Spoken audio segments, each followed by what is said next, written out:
कि सोल की अभिव्यक्ति बिल्कुल कुचल चुकी है, खत्म हो चुकी है, और वो अपने कॉम्प्लेक्स में अपना जीवन जी रहा है। कॉम्प्लेक्स कैसे आ रखे हैं? वो यही वाली चीजों से, ये मत करो, वो मत करो, ऐसा मत करो, वैसा मत करो, बहुत सारी ऐसी चीजें हैं दुनिया भर। अगर आप जागरूक हो, आंतरिक रूप से जागरूक हो, 100% आप किसी को नुकसान नहीं पहुंचाओगे, 100% आप किसी को तकलीफ नहीं दे सकते, क्योंकि आप जानते हो आप जो आप हो वही दूसरा है। आप कैसे उसे क्षति पहुंचाओगे? हाउ? और जो जागरूक नहीं है, अब यहाँ पे आती है काम की बात। जो जागरूक नहीं है उनके लिए बातें गोबर की तरह उनके अस्तित्व का हिस्सा बन जाएंगी और उनको पूरी जिंदगी प्रताड़ित करेंगे। दमन की फीलिंग के साथ वो जिएंगे, पूरी जिंदगी दमन की अवस्था में रहेंगे वो, और कभी खुश नहीं रह सकते। चाहे वर्तमान में ही रहते हो फिर भी खुश नहीं रहेंगे, क्योंकि उनके अंदर का जो सॉफ्टवेयर है, सॉफ्टवेयर ही गड़बड़ है। वर्तमान में है, कुछ सोच भी नहीं रहे, कुछ तुलना भी नहीं कर रहे, फिर भी अनहत्ती है। ये जो कूड़ा भरा हुआ है अंदर मान्यताओं का, वो आपको जीने नहीं देगा कभी, और आप वो कभी एक्सप्रेस कर ही नहीं पाएंगे किसी के सामने जो करना चाहते हैं, नेवर। और एक्सप्रेस जब तक नहीं करेंगे तो आपकी सोल मैनिफेस्ट नहीं होगी, और जब तक एक्सप्रेस नहीं करेंगे सोल को संतुष्टि नहीं होगी। जब सोल संतुष्ट नहीं होगी आपको लगातार उदासी देगी, कंटिन्यूअस सैडनेस। चेहरे पे स्माइल होगी, अंदर में उदासी होगी।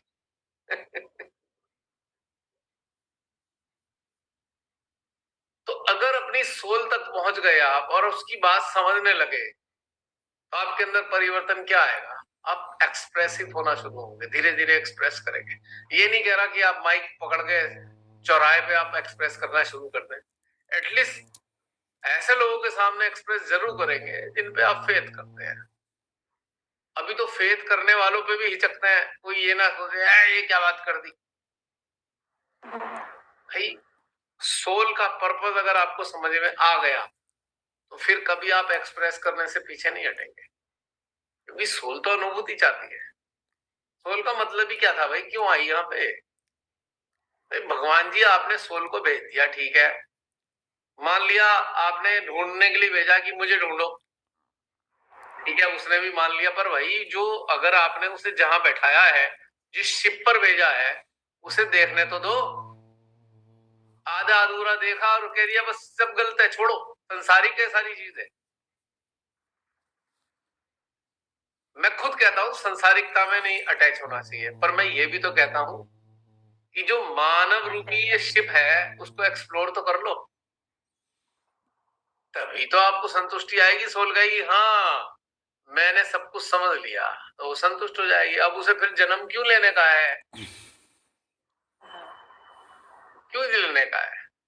और एक दूसरा पहलू है, मानव चेतना को ऐसी किताबों वाली बातों से डरा धमका के रखा हुआ है, सदियों से डरा धमका के। उसके बाद क्या हो रहा है? अंदर असंतुष्टि के सिवा कुछ नहीं है। वाइब्रेशन बहुत अच्छे आ रहे हैं, सोच भी कुछ नहीं रहे हैं, ठीक है, गलत काम भी कोई नहीं करते, नकारात्मक कर्म भी नहीं कर रहे, फिर भी उदास है। क्यों? क्योंकि वो अंदर का एक्सप्लोरेशन आपने रोक दिया, और रोका आपने खुद है, किसी ने कहा नहीं था। किसी सड़ी गली किताब को दिमाग में उतार लिया और आपने उसका पालन करना शुरू कर दिया। अब श्रीमाता की हमने बहुत सारी बातें तो सुन ली, पर हमने एक मूल चीज सुनकर भी अनसुनी कर दी। मूल चीज उन्होंने क्या कही थी? बेटा अपने को जानो। इस शब्द, इस लाइन को तो हमने उठा के फेंक दिया कहीं और, लगे पड़े हम सहयोग समझने में। क्या खाक समझ में आएगा सोल के बिना? सहयोग है किस लिए? है इसलिए आपको समझने के लिए सहयोग का रास्ता मिला। और सहयोग क्या है? कुंडली का जागरण है। कुंडली का जागरण क्या है? कुंडली का जागरण होना है शक्ति से, उसके स्रोत से, उसके उद्गम से उसकी एकाकारिता है। एकाकारिता क्यों है? क्योंकि एकाकारिता होने के बाद ही सोल का पर्पस समझ में आएगा। अगर चाहेंगे तो, अन्यथा वो भी नहीं आएगा। आप पूरी जिंदगी कनेक्टेड रहे, कुछ समझ में नहीं आने का। अंदर आपके अंदर इच्छा होगी कि मैं अपने अंदर की चेतना को, वो जो बीज है मेरे अंदर सोल रूपी, मैं उसको जानूं तो सही, वो चाहता क्या है, वो सोल चाहती क्या है तो जानूं, वो किस चीज से उसे अच्छा लग रहा है। और इसके लिए ज्यादा लंबे चौड़े ग्रंथ, किताबें और पढ़ने और ध्यान में गहन उतरने की कोई जरूरत नहीं है। छोटी छोटी चीजों से आप जान जाओगे कि सोल को अच्छा क्या लगता है। बहुत छोटी छोटी मामूली मामूली चीजें हैं। जानते हो मामूली चीजें क्या है? वो आप कुछ कहना चाह रहे हो पर कह नहीं रहे हो। क्यों नहीं कह रहे हो? ये फला वो फला वो फला, बस यही सोल को कष्ट दे रहा है। आपने अपने आप को, गर्दन को दबा दिया किसी पट्टे से, सांस भी ठीक से नहीं आ रही। क्यों नहीं कह पा रहे हो? क्योंकि वो हजार चीजें हैं आपके सामने, ये यूं ये यूं ये यूं ये, बस वही सोल का दुख हो गया।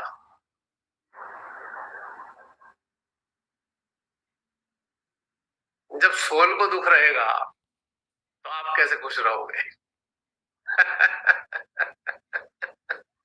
सो बी एक्सप्रेसिव।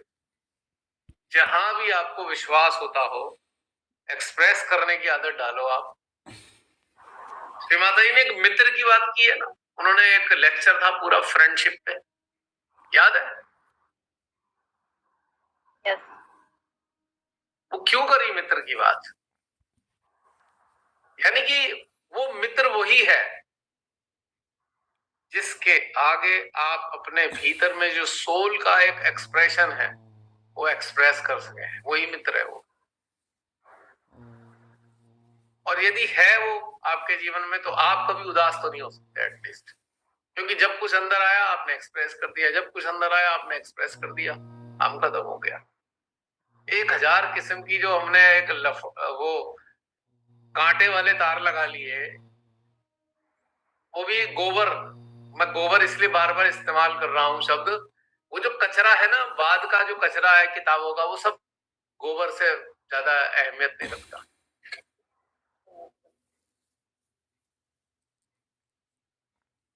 अगर आपको फिर भी कुछ जानना ही है तो सदगुरुओं की बातें सुन लो, वो ठीक है, उन्होंने आपको बंधन नहीं लगते। सदगुरुओं ने तो कहा खोजो, उन्होंने बंधन कहाँ लगाए बताओ? कौन सा सदगुरु है जिसने आपकी जिंदगी में बंधन लगाए, ये मत करो वो मत करो? सरल सरल बातें कही थी, बेटा किसी को तकलीफ मत देना, बस ऐसी तो बातें बोली है उन्होंने। उन्होंने कहा भाई एक ही है सबका परमात्मा। लेकिन बाद के लोगों ने क्या किया? पन्नों को गोबर से लिखा, और वही गोबर शब्दों के जरिए हमारे जहन में आज भी मौजूद है। और वो क्या बन गया है? कंडीशनिंग, बंधन, धर्म भी कह सकते हैं। आज आज आज जो पूरा का पूरा विश्व जिसे तकलीफ में पीड़ा जो पहुंच रही है, वही तो हुई है ना धर्म। वो जो कंडीशनिंग थी वो धर्म में परिवर्तित होकर आज सबको पूरे विश्व को चपेट में ले रही। आज विश्व का हाल देख लो, बारूद के ढेर पर है। क्यों? वो जो गोबर का असर है उनकी चेतना पे, वही सारे में बिखरा पड़ा है, बुरा हाल कर रखा है। और साधक साधिकाओं के लिए भी यही समस्या है आज की तारीख में, ऊपर उठ ही नहीं पाते, क्योंकि अपनी आंतरिक जो सबसे बड़ी जो एक अस्तित्व है जीवात्मा, उस तक पहुंच ही नहीं पाते। जब वहां तक नहीं पहुंचते तो फिर भगवान तक क्या पहुंचेंगे? जरिया तो वही है ईश्वर तक पहुंचने का। वाइब्रेशन जो आ रही है वो भगवान की एक रिप्रेजेंटेशन है, रस्सी है, उसे पकड़े रखो, ठीक है, वो करंट है। पर वो करंट से लाभ तभी है जब आप अपनी सोल तक एक्सेस करो, उसको समझो, उसकी अभिव्यक्ति को जानो, उसकी अंदरूनी जो चाहत है उसको समझो, उसको पूर्ति करो, तो आप वहां तक पहुंच पाओगे। उससे पहले तो नहीं पहुंच सकते।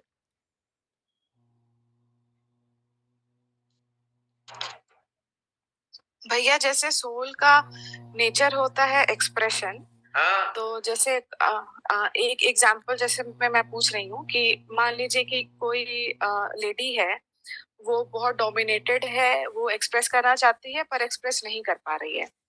अब ऐसे ही उसने पूरी जिंदगी बिता दी इसी दुख में, यही दुख लेके वो मर गई।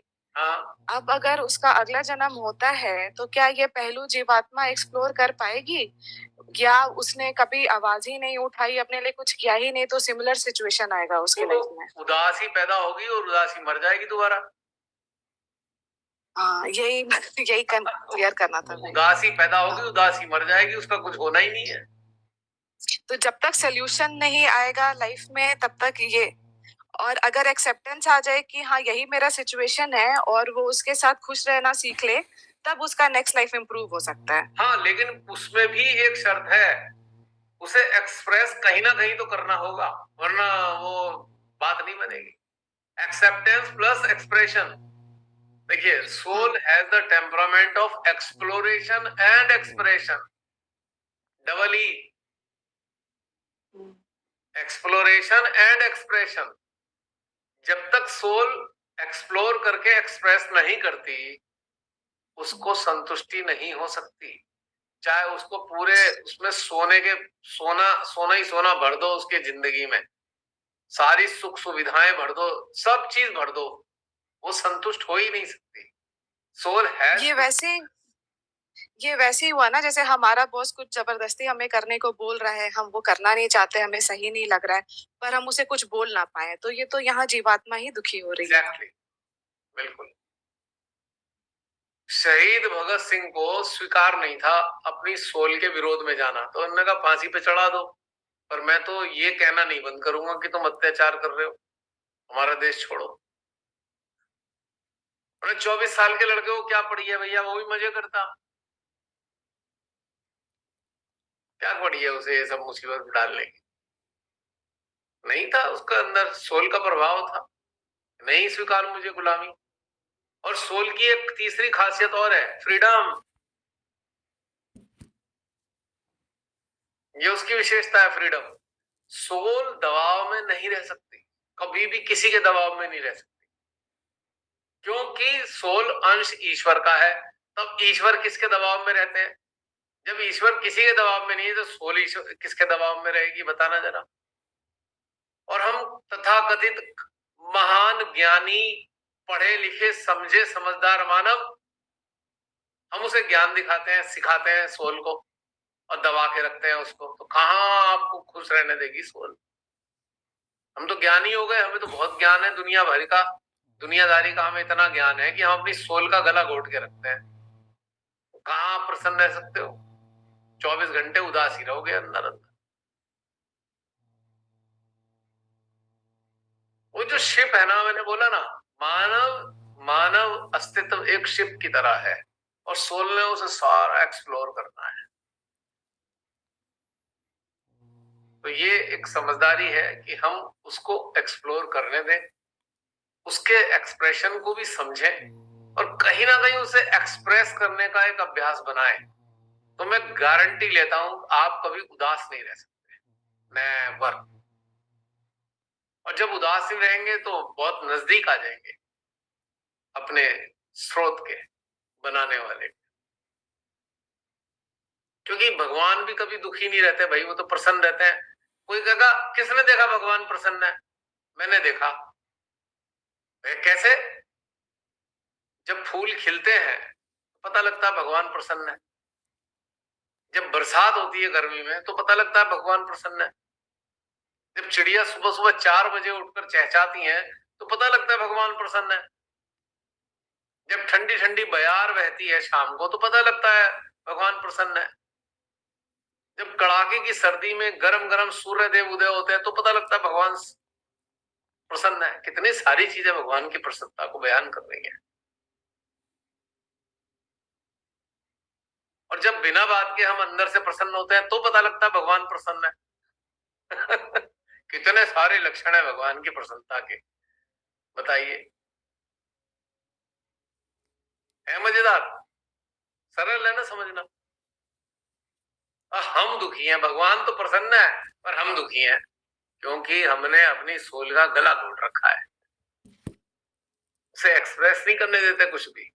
कभी इस वाली मान्यता में जकड़े हुए हैं, कभी इस वाले नियम में जकड़े हुए हैं, कभी उस वाली उलझन में जकड़े हुए हैं। बस हम जकड़े ही जकड़े जीवन जिया, मर गए, फिर जन्म लिया, फिर जकड़े, फिर मर गए, फिर जन्म लिया, फिर जकड़े, फिर मर गए, यही करते आ रहे लगातार। तो मेरा तो एक मंत्र है, जीवात्मा की सुनो, परमात्मा तुम्हारी सुनेगा। अपनी जीवात्मा की सुनो, परमात्मा तुम्हारी सुनाएगा। तुम एक चित्त दोगे, वो 1000 चित्त देगा। सीधी सच्ची बात बता रहा हूं मैं आपको।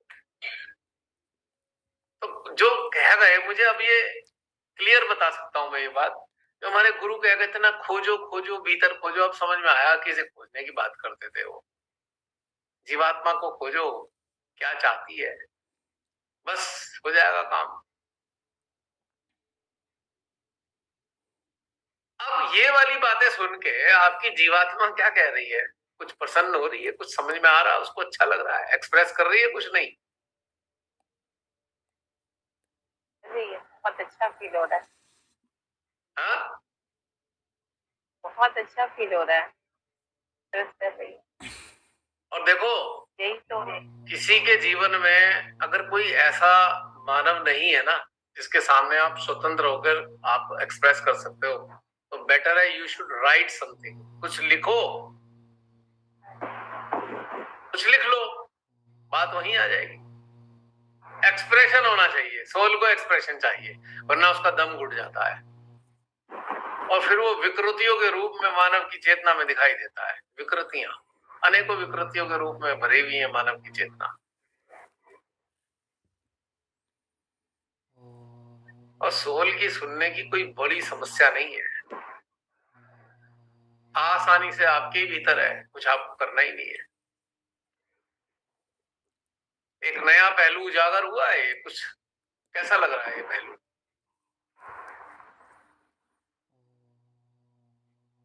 वो इक्वेशन सॉल्व जैसा लग रहा है। इक्वेशन सॉल्व जैसा लग रहा है। इक्वेशन सॉल्व जैसा लग रहा है, यस। प्रॉब्लम पता है क्या है? प्रॉब्लम ये है, एक तो मानव की समस्या ये है कि अपनी सोल की सुनता नहीं, कभी नहीं सुनता, इसलिए तो दुखी है। जो भी दुखी आत्मा है वो वही है जो सोल की नहीं सुनते, पहली बात। क्योंकि वो जो दुख है वो सोल का ही दुख है, उसके अंदर किसी और का दुख नहीं है, पहली बात। दूसरी, अगर सुन भी लेते हैं तो उसका हल नहीं निकालते, बल्कि उसे डपट देते हैं, नहीं ये गलत है, वो ऐसे नहीं है, ऐसे नहीं है। तो बेचारा वो दबा, हमारा सोल जो है दबा कुचला सा रह जाता है। वो कह रहा है अंदर से, मत सुन, अगले जन्म में झेलियो फिर, या तो इसी जन्म में सुन सुना ले, तेरी भी जान छूट जाएगी, मेरी भी जान छूट जाएगी, वरना चल अगले जन्म तक लेके घसीटूंगा तेरे को। नहीं सुन मेरी, अगले जन्म में जाइयो।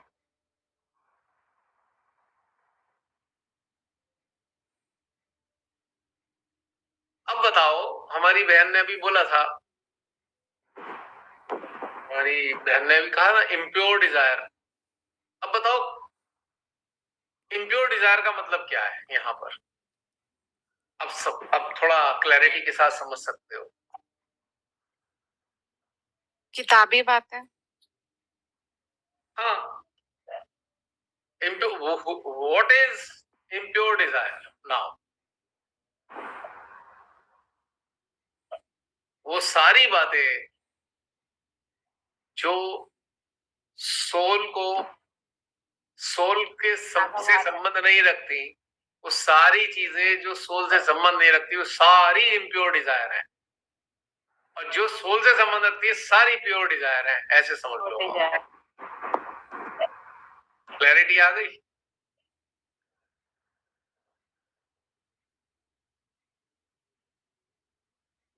सरल हो गई बात समझने के लिए, प्योर डिजायर और इम्प्योर डिजायर क्या होती है। अब हम देसी भाषा में कहें भगवान को पाना प्योर डिजायर है, शिवाताई ने कहा, नो डाउट, मैं ये नहीं कह रहा, पर इसमें हिडन फैक्ट है कि भाई भगवान को पाओगे कैसे, जरिया कौन है भगवान को पाने का। अगर जरिए को आप छोड़ दोगे तो भगवान को कैसे पाओगे, और जरिया क्या है,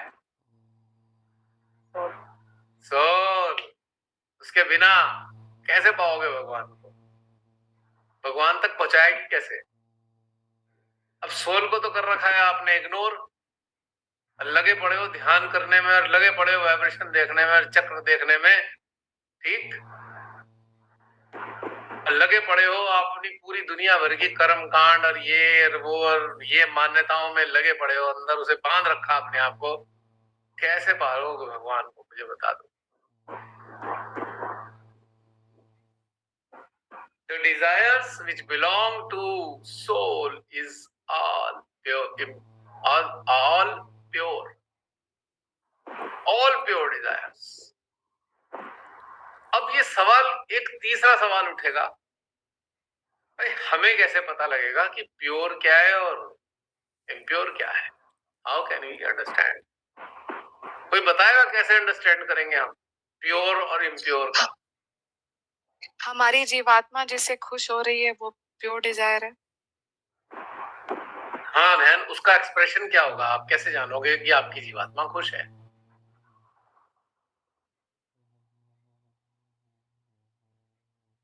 आनंद मिलेगा। परफेक्ट आंसर, आनंद। जिस चीज में आनंद आ रहा है वही प्योर डिजायर है, हकीकत ये है। आनंद अंदर एक, जैसे आप खाते हैं ना, जैसे को आपने पिपरमिंट वाला या कोई ऐसी चीज खा ली, पान खा लिया बड़ा टेस्टी सा, मैं तो खाता नहीं लेकिन सुना है मैंने, बड़ा मजा आता है पान खाने वालों को, एकदम उनके अंदर तरावट सी आ जाती है। कोई गुलकंद वाला पान खा लेते हैं मुझसे लोग, तरावट सी आ गई, ऐसे जैसे ठंडक सी पड़ गई अंदर, ये आनंद है। और हृदय उसमें साथ दे रहा है आपका।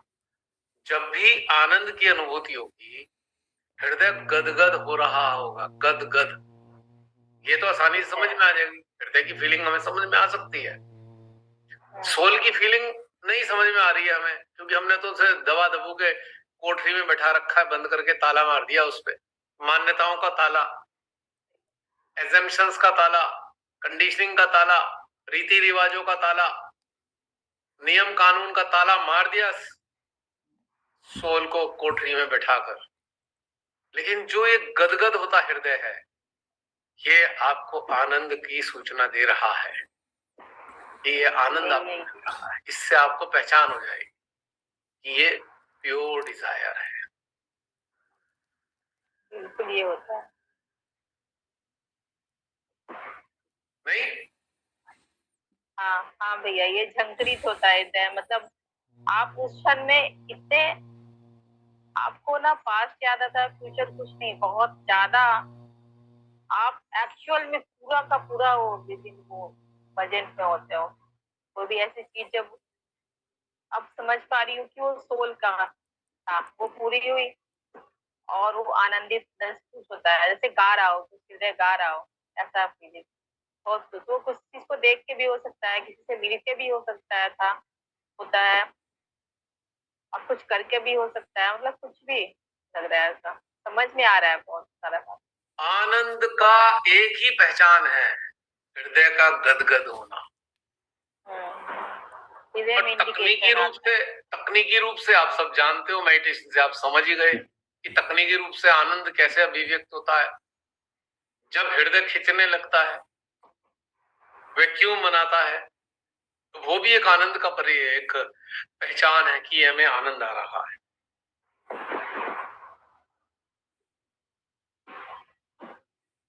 आज क्लैरिटी आई प्योरिटी और इम्प्योरिटी में, महसूस हुआ थोड़ा? हाँ, इतना महसूस हुआ कि लगा कि संसार में भी बहुत प्योरिटी है। वरना हम ये वरना हम मान्यताओं के चक्कर में पड़कर हम कितनी घृणा और कितनी घृणा का प्रसार खुद ही कर रहे थे सबके बीच में। हाँ बहन सुमेधा बहन कुछ कह रहे थे आप? भैया ये जो अगर जैसे एंटी ह्यूमन, एंटी गॉड या एंटी नेचर एक्टिविटीज होते हैं, तो उससे भी तो हमारी जीवात्मा दुखी होती है ना। वो तो कहने वाली बात है ही नहीं। तो जैसे अगर हमने कुछ ऐसा देखा जो एकदम बहुत ज्यादा एंटी ह्यूमन काम हो रहा है, पर हम अपने कैपेसिटी में एक्सप्रेस भी नहीं कर पा रहे हैं, या अगर एक्सप्रेस कर रहे हैं तो हमारी सुनी नहीं जा रही, या अगर या मत सुनने दो। और ज्यादा कोई नहीं सुन रहा कोई बात नहीं, आप क्रोध करके दिखा दो, आप बोल के दिखा दो, आप लिख दो, वो तो सुन रहा है ना जिसने संसार बनाया। बस हमें वहीं तक तो पहुंचानी है, हमें किसी इंसान तक थोड़ी बात पहुंचानी है। हम किसी भी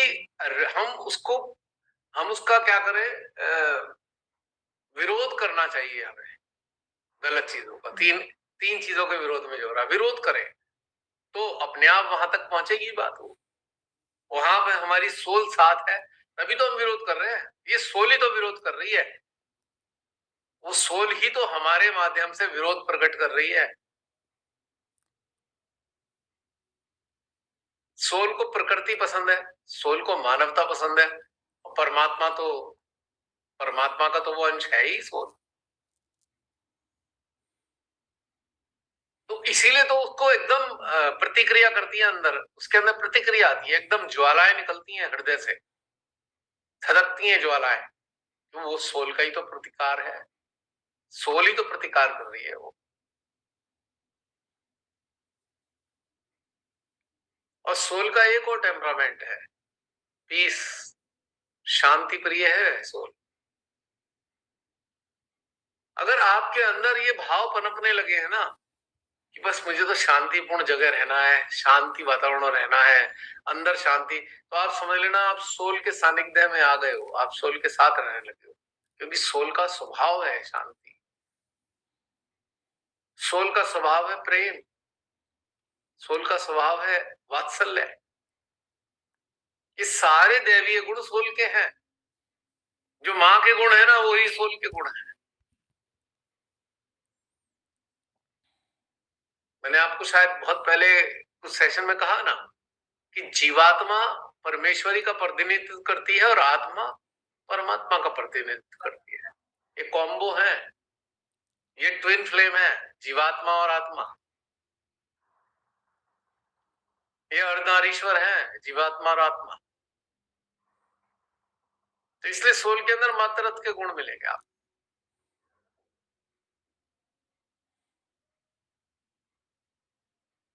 और अगर माँ देखती है कि उसके बच्चे को कोई हानि पहुंचा रहा है तो क्या करती है फिर वो क्या करेगी? वो क्रोध ही नहीं करेगी, मार ही डालेगी दूसरे को अगर हानि पहुंचाएगी। वो तो सोल के अंदर भी वो क्रोध आता है कि ये क्या। अब सोल के अंदर क्रोध तो फिर भोलेनाथ जी का भी आ रहा है, उन्हीं का ही अंश है वो भी, दोनों चीजें मौजूद हैं। अब भोलेनाथ जी को लोग कहते हैं चुपचाप समाधि में बैठे रहते हैं, यानी कि उनपे कुछ चीजें प्रभाव नहीं डालती, लेकिन तीन चीजें उनपे भी प्रभाव डालती हैं। कुछ लोग प्रकृति की खिलाफत करें, मानवता की खिलाफत करें और स्वयं इस रचनाकार की खिलाफत करें तो उन्हें क्रोध आ जाता है, फिर वो उन्हें नाबूद कर देते हैं। तो ये टेम्परामेंट आपकी सोल में भी झलकेगा।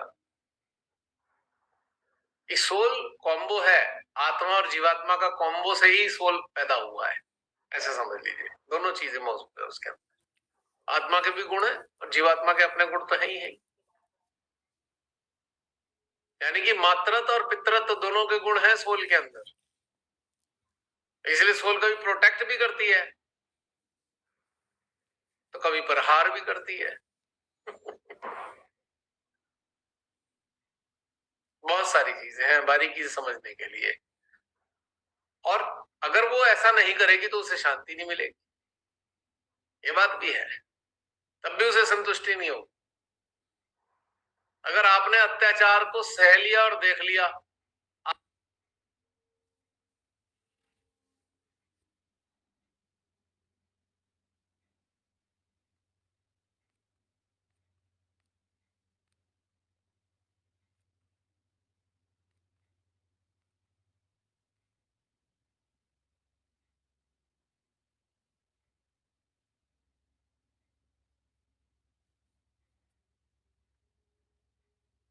वो कह रहे थे अगर आपने अत्याचार होते देखा और चुपचाप आ गए बिना कुछ विरोध प्रकट किए, अब आप महीनों तक बेचैन रहेंगे।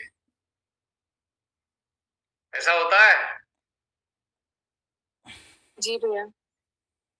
क्योंकि आपने सोल के एक्सप्रेशन को दबा दिया। आप प्रसन्न नहीं रह सकते एटलीस्ट। मैंने कहा ना कि बोलने वाली स्थिति नहीं है तो लिखो,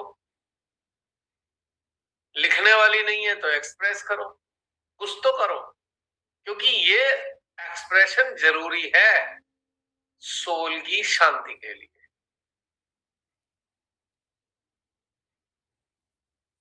और अगर कुछ भी नहीं हो रहा है तो परमात्मा से प्रे करो अत्याचार के खिलाफ, अटेंशन वर्क करो, कुछ तो करो, तो संतुष्ट होगी क्योंकि उसका काम हो गया।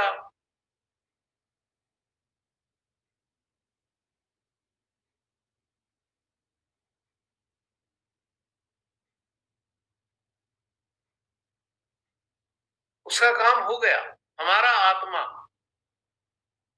गुरु है, हम कहते हैं हमारा आत्मा ही गुरु है, तो गुरु बन के क्या गाइड करता है वो, क्या गाइड कहता है, क्या कहता है आत्मा हमारा गुरु बनकर? कहीं ऐसा तो नहीं वो ये कहता हो भाई सोल को सहयोग करो, झांक के देखना अंदर, क्या पता आत्मा यही कहता हो, फॉलो योर सोल।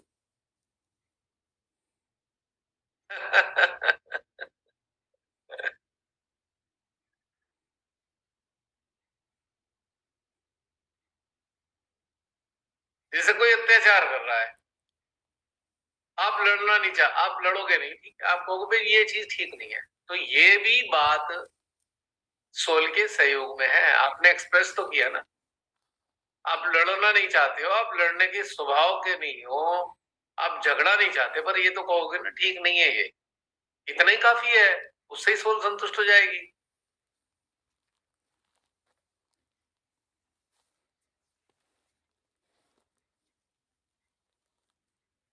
अब जैसे मेरा स्वयं का एक नियम है,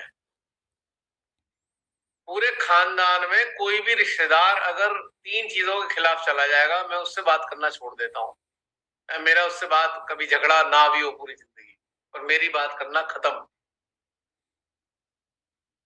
समझ रहे हैं आप? मेरे को फिर कोई मतलब नहीं उससे, कौन है तू, क्या है क्या नहीं, मेरे को कोई लेना देना ही नहीं है उससे, संबंध ही खत्म। कोई कहेगा भाई तुम्हारे से झगड़ा हुआ नहीं, मतलब मेरे से झगड़ा हो ना हो इससे क्या मतलब, गलत तो किया ना, क्या काय का रिलेशन है। पर बहुत से लोग ऐसा नहीं करते, वो कहते हैं हमारे से कोई मतलब नहीं, कि हमसे तो जो झगड़ा हुआ नहीं, हम क्यों अपने संबंध खराब करें। यानी कि आप ये बात कहकर आप परमात्मा की खिलाफत करने वालों का साथ दे रहे हो, और हश्र आपका भी वही होगा जो उनका होगा, बदल नहीं जाएगा हश्र। तलवार आपकी गर्दन पे आएगी जरूर। कोई कहेगा ऐसा तो सारे रिश्तेदार खत्म हो जाएंगे, हो जाए, क्या करना है मुझे रिश्तेदारों का, ऐसे संबंधों का करना भी क्या है, क्या करना है बताओ। कोई कहेगा नहीं, ऐसा है जब मरता है ना आदमी उसे 4 कंधे चाहिए। मैं कहा इतनी दूर की मैं नहीं सोचता, जिसने मुझे जन्म दिया है वो व्यवस्था करेगा मेरे मरने के बाद क्या करना है। मेरे जन्म से पहले उसने अपनी यहाँ व्यवस्था करी, मेरे जन्म से पहले उसने व्यवस्था करी, मरने के बाद भी व्यवस्था करेगा कि मेरे मरने के बाद मेरे शरीर का क्या होना है। मुझे काहे को टेंशन है अपने शरीर की मरने के बाद की भी मैं अपनी चिंता करूं मरने की। वाह भाई वाह। हाँ ये भी भैया एक फियर का कंडीशनिंग है ना, कि अकेले छूट जाएंगे, 10 लोग चाहिए आसपास।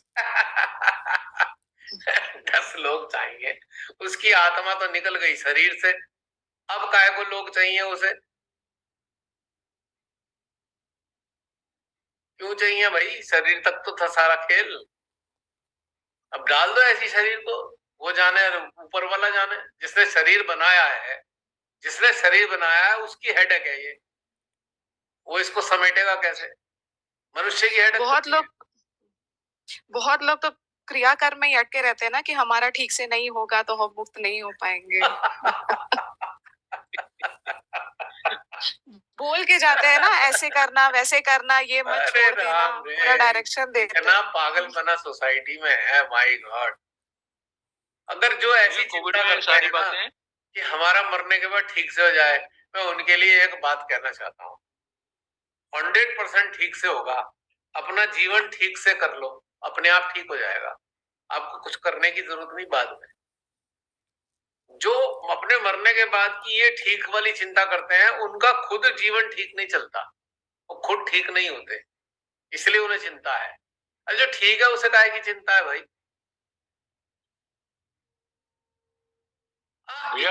अब इच्छा प्रकट कर सकता है कोई इंसान, वो उसकी मर्जी है। इच्छा प्रकट करना अलग है। लेकिन कई भैया, बहुत से लोग कहते हैं भैया ये पैसे भी रख लो।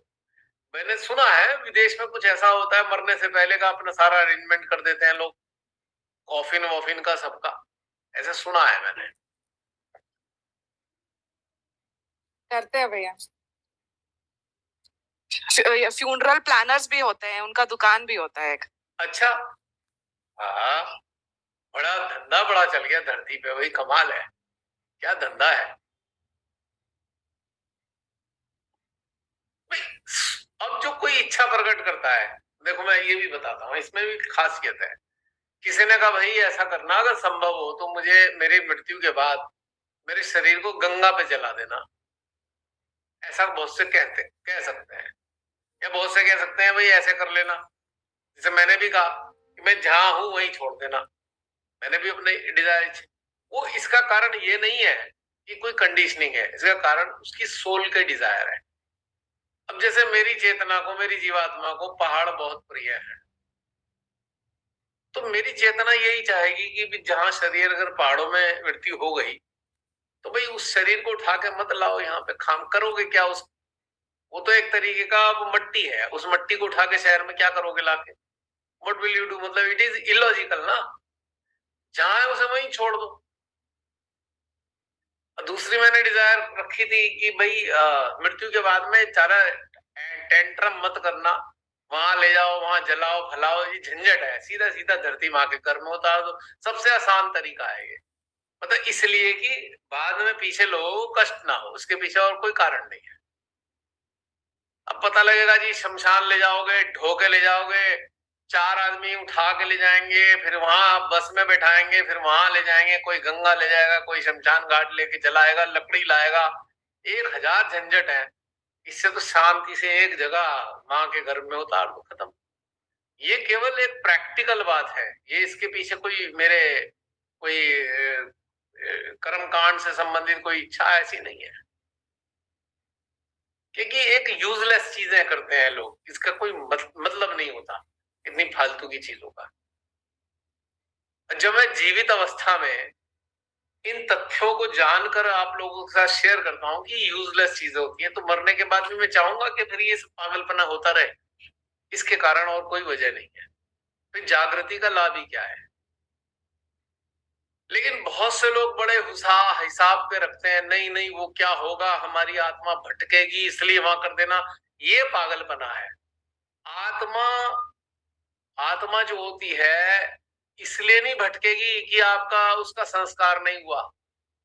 आत्मा के भटकने का कारण संस्कार नहीं है, आत्मा के भटकने का कारण जीते जी किए गए कर्म है।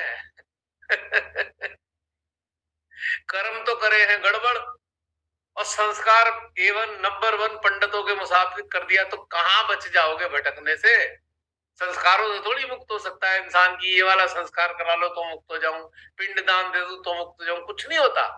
ये सब बकवास है, एकदम इडियोटिक है। आपके जीवन में अगर अच्छे कर्म है, आप भटक ही नहीं सकते। आपकी साधना अच्छी है, आप भटक ही नहीं सकते। आपको जीते ही समाधान आ चुका है, आप काहे को भटकोगे? भटकेगा तो वो ना जिसे दोबारा जन्म लेना हो। जिसे जन्म ही नहीं लेना वो भटकेगा क्यों? ये ऊल जलूल बातें समाज में फैला रखी है। अरे संस्कार ठीक नहीं हुआ, उसकी जीवात्मा धक्के खा रही है, अपने कर्मों से खा रही है धक्के भाई। संस्कार ठीक हुआ नहीं हुआ उससे कोई नहीं फर्क पड़ रहा। अब बाद में जी 20 साल बाद पिंडदान करे आओ और ये करे आओ और श्राद्ध करे आओ, पंडित जी से वह गंगा चले जाओ, बोध गया चले जाओ, ये सब फालतू की बातें हैं। कुछ भी कर लो, उसकी यंत्रणा से तो नहीं बचा सकते आप। उसको जो यंत्रणा झेलनी है उसकी चेतना को, बच नहीं सकती। कुछ भी करा दो आप, बची नहीं सकती। अगर बच सकती है केवल एक ही दशा में, अपने जीवित रहते हुए मुक्त अवस्था को प्राप्त कर लो। और मुक्त अवस्था कैसे आएगी कोई बताएगा? जब जीवात्मा सारे पहलुओं को जी लेगी। एग्जैक्टली बहन, बिल्कुल परफेक्ट बात है।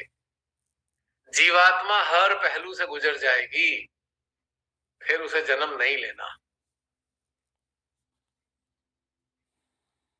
जो जीवात्मा की तरफ उन्मुख रहते हैं ना, इन्हें हम अंतर्मुखी कह सकते हैं। कहते हैं ना अंतर्मुखी है ये, यानी कि जीवात्मा की तरफ उन्मुख है, उसका इंक्लिनेशन अपनी जीवात्मा की तरफ है। और जिसका इंक्लिनेशन अपनी जीवात्मा की तरफ है ना, मैं 100% कह रहा हूं, 1000% कह रहा हूं, वो कभी किसी को तकलीफ नहीं देता। अनजाने में कोई तकलीफ मान ले अपनी कंडीशनिंग के कारण तो बात अलग है, पर वो तो किसी को तकलीफ नहीं देता। बहुत से लोगों को तो ना अपनी कंडीशनिंग के कारण दूसरों को तकलीफ हो जाती है, क्योंकि कंडीशनिंग एक्सपेक्टेशन पैदा करती है और एक्सपेक्टेशन टेम्पटेशन पैदा कर देती है, और टेम्पटेशन के पीछे ग्रीड होती है, और ग्रीड के पीछे क्या है? स्वार्थ, सेल्फिशनेस। जो जीवात्मा की तरफ उन्मुख है वो सब इन चीजों से हटा हुआ है, उसके पास है ही कुछ नहीं। उसकी तो बेस्ट कंपेनियन उसकी अपनी जीवात्मा है, उसी के साथ जीता है, उसी के साथ रहता है वो। तो उसे कहां पड़ी है कि इधर उधर देखने की किसी चीज की तरफ? उसके लिए संसार की सारी वस्तुएं निर्मूल है, कोई महत्व नहीं है उनका। ये एक बहुत ही मूल मंत्र है कि जीवात्मा की सुनना शुरू करो, प्रभु आपकी सुनना शुरू कर देंगे। क्योंकि प्रभु ने ही जीवात्मा को भेजा है, बनाया ही परमात्मा ने है जीवात्मा को, मां आदि शक्ति ने जीवात्मा को निर्माण किया। तो जिसका निर्माण स्वयं आदि शक्ति ने किया है, उसकी बात तो एक सेकंड में आदि शक्ति मानेंगी, क्योंकि उन्हीं का तो अंश है वो। मानने ना मानने की बात ही कुछ नहीं है। वो तो एक ही सिक्के के दो पहलू हैं, परमात्मा के दो पहलू हो गए, ऐसे समझ लो। एक फेस जीवात्मा है तो दूसरा फेस परमात्मा है, ऐसे समझ लो। या कह दो कि एक फेस जीवात्मा है, दूसरी फेस आत्मा है, और दोनों को मिला दो तो परमात्मा है। जीवात्मा आत्मा एकाकारिता हुई तो परमात्मा, आपकी चेतना परमात्मा को महसूस कर रही होगी। जितना क्लोज आप जीवात्मा के होंगे उतना क्लोज आप आत्मा के होंगे, और उतना ही क्लोज आप परमात्मा के होंगे। और जब आप जीवात्मा के क्लोज में हो तो आप जीवात्मा को इग्नोर नहीं करोगे, छोटी छोटी बातों के लिए भी इग्नोर नहीं करोगे, ना बड़ी बातों के लिए इग्नोर करोगे ना छोटी बातों के लिए। और वो जीवात्मा संतुष्ट हो जाएगी, फिर उसे जन्म क्यों लेने का, काय को लेने का जन्म? जब जन्म ही नहीं लेना तो फिर भटकेगी किस लिए? सॉल्व हो गया मामला। अब जीवात्मा की सुननी कोई बड़ी बात तो है नहीं, बहुत मुसीबत, इसके लिए बहुत कोई टेंट्रम तो करने हैं नहीं। अब कोई कहेगा भैया सहयोग में आके संभव हो सकता है ना, ऐसे बहुत से लोग हैं जो पहले से ही सुनते आ रहे हैं, उन्हें सहयोग नहीं भी मिला तो भी कोई दिक्कत नहीं, वो जीवात्मा के हिसाब से पहले भी चलते आ रहे हैं। ऐसा कुछ नहीं है गलत फहमी में, ना सहयोगी गलत फहमी में बिल्कुल भी ना रहे। बहुत से ऐसे लोग हुए हैं जो सदा से जीवात्मा की सुनते आए हैं, श्री माता जी ने उन्हें भी चुना है। और नहीं भी चुना है। काम उनसे भी ले रही है जिन्हें आत्म साक्षात्कार नहीं दिया, और काम उनसे भी ले रही है जिन्हें दे दिया। अगर कोई ऑलरेडी जीवात्मा से जुड़ा हुआ मानव है तो उससे वैसे भी काम ले लेंगे, उससे जागृत करने की उन्हें जरूरत नहीं है, वो तो जागृत ही है। जीवात्मा के अनुसार ही जीवन जीते हैं, वो तो जागृत ही मानव है। तो अब दूसरा प्रश्न उठता है कि भैया सहयोग में लाके क्या करा? कुछ काम कराना तो शक्ति देनी थी, और शक्तियां देने के लिए कुंडली को उठाना जरूरी था, ताकि कुंडली उनसे कनेक्ट हो और कुंडली के जरिए शक्ति आपके अंदर आए, और संसार के बहुत सारे बड़े बड़े कार्यों के लिए उन्हें और शक्ति देनी थी, इसलिए जोड़ दिया। पर वो तो मुक्त पहले भी थे, जो जीवात्मा के साथ चल रहे हैं वो तो पहले से ही मुक्त है, वो बंधन में है ही कहां। लेकिन मुक्त लोगों को भी उन्होंने चुना, श्री माता जी ने, क्योंकि उन्हें कार्य भी कराने हैं। उन्हें पता है ये इन लोगों को मैं सहयोग दूंगी, इन्हें 20, 25, 30 साल लगाएंगे मुक्त होने में, तो ठीक है चलो ये 25, 30 साल बाद काम कर लेंगे मेरा, ये अभी से करना शुरू कर देंगे। पॉइंट समझ रहे हैं आप? कुछ ऐसे भी लोग लाए वो पहले से ही मुक्त थे क्योंकि वो जीवात्मा के साथ जिए हैं हमेशा। अब कोई कहेगा भाई ऐसे लोगों की पहचान कैसे होगी? बहुत सरल है। आपने चारों तरफ के ऐसे लोगों को देखो जो अति अति शांति प्रिय लोग हैं, वो वही लोग हैं जो अपनी जीवात्मा के साथ जीते हैं। जो जो कर्मकांडों से मुक्त हैं, वो वही लोग हैं जो जीवात्मा के साथ रहते हैं। किसी का बुरा नहीं करते, वो वही लोग हैं जो जीवात्मा के साथ रहते हैं। कोई लालच नहीं है, वो वही लोग हैं जो जीवात्मा के साथ रहते हैं। किसी का बुरा करने के नहीं सोचते, वो वही लोग हैं जो जीवात्मा के साथ रहते हैं। ऐसे बहुत सारे हमारे पूरे समाज में, पूरी दुनिया में ढेर सारे लोग हैं ऐसे। अभी सहयोगी बड़ा अपना कॉलर ऊंचा करके रहते हैं ना, हम बड़े हो गए। बड़े बड़े कुछ नहीं हो, वहां तक पहुंचने में अभी बरसों लगेंगे, वो पहले से ही पहुंचे हुए हैं, ये समझना होगा। हाँ, डिपेंड ये करता है कि आदि शक्ति वहां उनसे काम लेना चाहेंगी तो उन्हें ले आएंगी अपने उसमें। प्रोसेस तो वही है ना उनका लाने का। नहीं लेना होगा तो नहीं लाएंगी, लेकिन वो पहुंचे हुए हैं, उस अवस्था में है ऑलरेडी। बहुत सारे लोग आप देखेंगे जो लालची नहीं होते, बहुत ईमानदार होते हैं, वो वही लोग होते हैं जो जीवात्मा के साथ रहते हैं, क्योंकि उसकी आवाज सुन पाते हैं, तभी तो ईमानदार है। वरना संसार के लालच इतने गजा लालच है, लूट खसोट रहे हैं एक दूसरे को लोग, हैं, रिश्वतें खाए जा रहे हैं, मोटे मोटे पैसे खा रहे हैं। कहाँ ये पागल लोग, कुछ हो सकता है इन लोगों का क्या? अंधे मोह का शिकार, मोह ग्रसित लोग इतनी बुरी तरह चेप हुए हुए हैं बिल्कुल दुनिया जहान की चीजों में। तो ऐसे लोगों को भी श्री माता जी लाई, चलो भाई इनका, उन्होंने पन्ने उठा के देखे, चलो भाई थोड़ा थोड़ा रह गया, इनको ले आती हूँ पहले मैं। पता था माँ को इनको लाऊंगी, कटोरा लेके खड़े ये होंगे जरूर, कोई बात नहीं, कुछ दिन बाद समझ में आ जाएगा कटोरा नहीं लेना चाहिए हाथ में। जब अपनी जीवात्मा को जान जाएंगे तो कटोरा नीचे रख देंगे। ये भी सत्य है, कटोरा जब तक हाथ में है, जब तक अपनी जीवात्मा की बात नहीं समझी। अब चले जाओ जरा तीर्थों पे, हाल देख लो, इतने सारे कटोरे वाले मिलेंगे आपको तीर्थों में, लाइन लगी होगी सुबह 4:30 बजे, 5 बजे की, एक एक 2-2 किलोमीटर की लाइनें हैं, कटोरे लेके खड़े हुए हैं सारे। लोग कहेंगे कहाँ है कटोरा भैया, तो पूजा की थाली है। वो पूजा की थाली ही तो कटोरा है, काहे को ले रखी है पूजा की थाली भाई? तुम्हारी औकात है भगवान की पूजा करने की? है औकात? गंदगी से लिपटी हुई चेतना भगवान की पूजा कर सकती है? वो थाली पूजा की नहीं है, वो कटोरा है हाथ में, उसके पीछे हिडन डिजायर छुपी हुई है। भगवान मैं ये चढ़ावा दे रहा हूं, देखना ये कर देना। हकीकत है ये, कड़वे बोल लगते हैं, क्योंकि देखता हूं क्या यार गंद मचा रखा है इन्होंने ये, और वो धार्मिक हो जाते हैं ऐसे लोग। भिखारी लोग धार्मिक कैसे हो सकते हैं? मेरे आज तक समझ में नहीं आई ये बात। जो अपना आत्मसम्मान नहीं कर सकता वो धार्मिक कैसे हो सकता है? मांगते कभी ज्ञानी हो सकता है मांगने वाला? क्योंकि अगर उसे ज्ञान होता तो मांगता कभी नहीं। सबसे पहली पहचान मांगने वाली की ये कि ज्ञान नहीं है।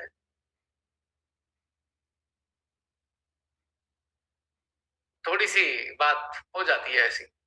अब ये जो रिटेलिएशन है जीवात्मा का ही है। एक ये भी लक्षण है। ये सब गंदगी को देख कर जीवात्मा रिटेलिएट करती है। ये माइंड नहीं है इसके पीछे।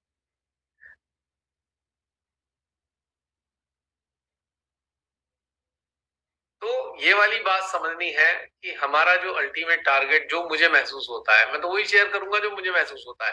किताबों में क्या लिखा है, श्रीमाता ने क्या कहा है, ठीक है, हमारी गाइडलाइन है वो, पर जो अनुभूति है वही मेरा ज्ञान है। फैक्ट यही है और इसके अलावा कोई ज्ञान नहीं है मुझे। वो सारी सूचनाएं ज्ञान नहीं है मेरे लिए। सूचनाएं हैं, इंफॉर्मेशन है। घटित होगा अगर तो कहूंगा हाँ ठीक है ऐसा हुआ।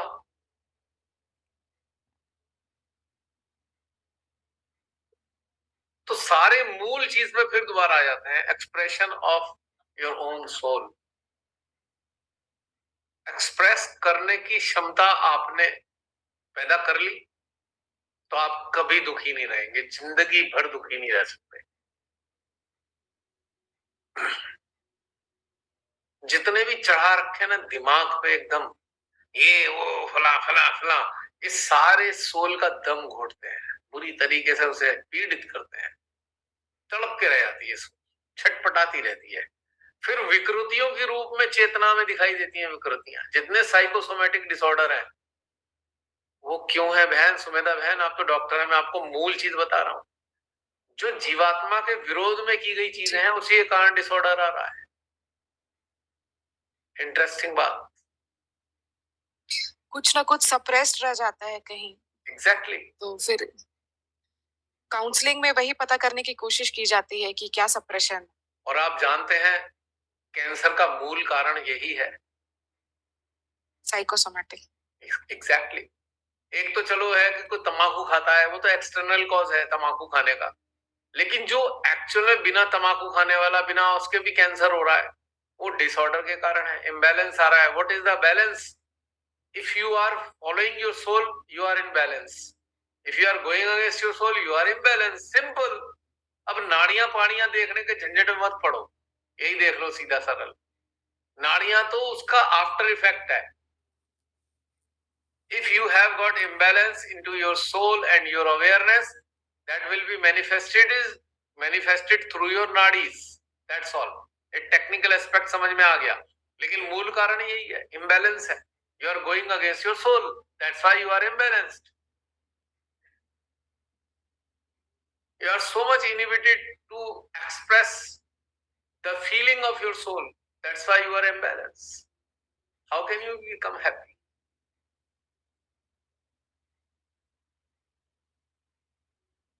So better start expressing, either by writing, either by saying, either by any way।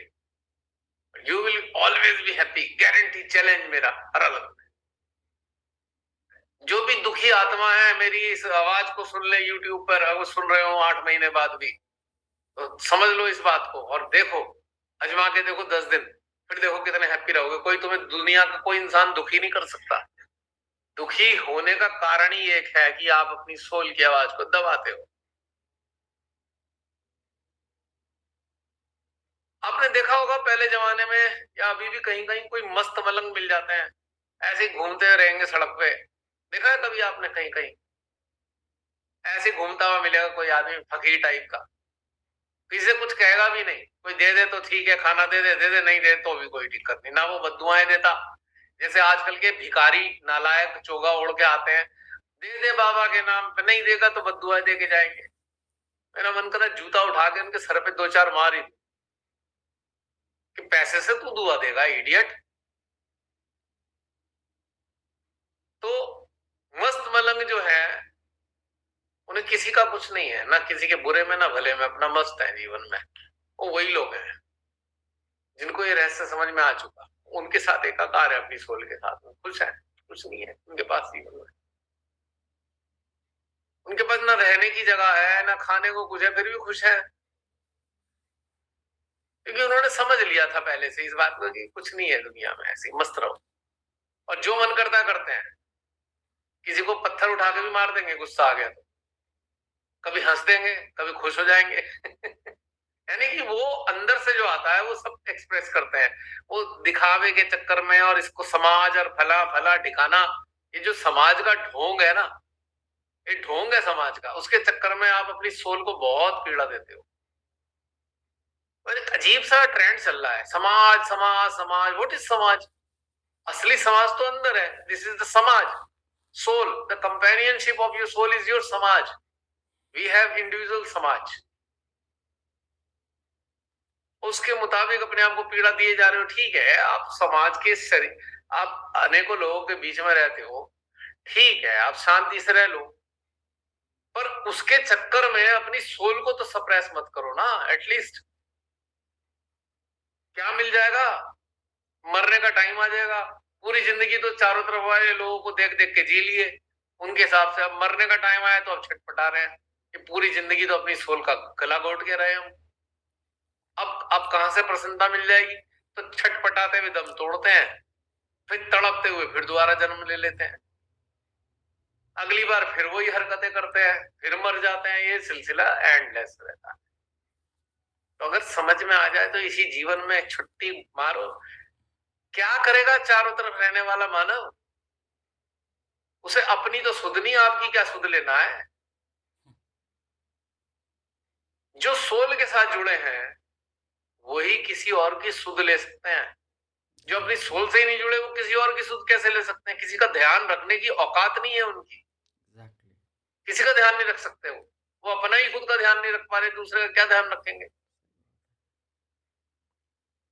तो ये वाली बातें हैं समझने की, बहुत important. So expression is very important. Exploration, expression, दो चीजें बहुत इंपॉर्टेंट है। कहीं भी एक्सप्रेस करो, कैसे भी एक्सप्रेस करो, क्या एक्सप्रेस करना है, जो फीलिंग आ रही है वही एक्सप्रेस करो। डोंट थिंक कि ये ऐसा है वैसा है, फला ठिकाना पकाना। जो आ रहा है अंदर से आ रहा है, और अंदर वाली चीज को कहीं भी एक्सप्रेस करो। आप लिख लो, बोल लो, गा लो, उसे कुछ भी कर लो, do something, but do not suppress your soul. की फीचर्स हैं मुक्ति के, इसी से मुक्त हो गए। ये मुक्ति इसी चीज की है कि उसको एक्सप्लोर करने से रोक दिया। पहले तो सोल को एक्सप्लोर करने नहीं दिया, एक्सप्लोर सोल ने कर लिया तो उसे दबा दिया, चुप कर, ये गलत है, ये ठीक नहीं है। तो ठीक है, अंदर अंदर पड़े रहो रोते हुए, उदास रहो, सब कुछ होते हुए भी उदास, सब कुछ पाए हुए भी खोए हुए दिखाई दोगे। पाया भी है लेकिन कुछ नहीं है हाथ में, क्योंकि ये सब चीजें गड़बड़ हो गई हैं। कुछ कुछ सत्य लग रही है मेरी बातें? नहीं, क्या सोल रिकमेंड कर पा रही है आपकी ये बातें? हाँ? जी भैया, जी भैया। कर रही है। हमारे हमारे भाई, आप लोग जो YouTube पे सुन रहे हैं, देख रहे हैं, आप में से बहुत से लोगों को लगता है क्या ये ध्यान का सेशन है? क्या ये ध्यान के नाम पे क्या मखौल हो रहा है? ये मजाक कर रहे हो, भटका रहे हो, मिसगाइड कर रहे हो, सीमाते के अगेंस्ट जा रहे हो, सहज के अगेंस्ट जा रहे हो, कह सकते हो आप लोग? अभी की जो स्थिति है ना, वो पता है कैसे है? जैसे वो जो मच्छर मारने वाला रैकेट आता है ना, जब अभी पहले तो पता ही नहीं चलता था हम कब ट्रैप हो जाते थे माइंड में, और हम छटपटा भी रहे हैं बट समझ नहीं आ रहा। अब कैसे फ्री रहने की आदत है, और जैसे ही ट्रैप होते हैं वो करंट लगने लगता है जैसे रैकेट का करंट है, फंस गए फंस गए फंस गए फटाफट खोजते हैं अपने अंदर, क्या थॉट आया, क्यों अटके, क्या उसका प्रोसेस था। तो वो फिर रुक जाता है वहां पे, पर पहले जैसे तो समझ ही नहीं आता था, और अब जोर से करंट लगता है, फंस गए एकदम, और बड़ी तेज छटपटाहट होती है। चिंता जो है, चिंता करना, वरी, वरी का, वरी जो है सोल का टेम्परामेंट नहीं है। यानी कि you are going against, if you are worrying you are going against the soul, simple, try to understand. छोटी छोटी चीजें हैं, कोई बड़ी बड़ी बातें हैं ये बताओ? कोई बड़ी बातें हैं जो आज हमारी हुई है बातें?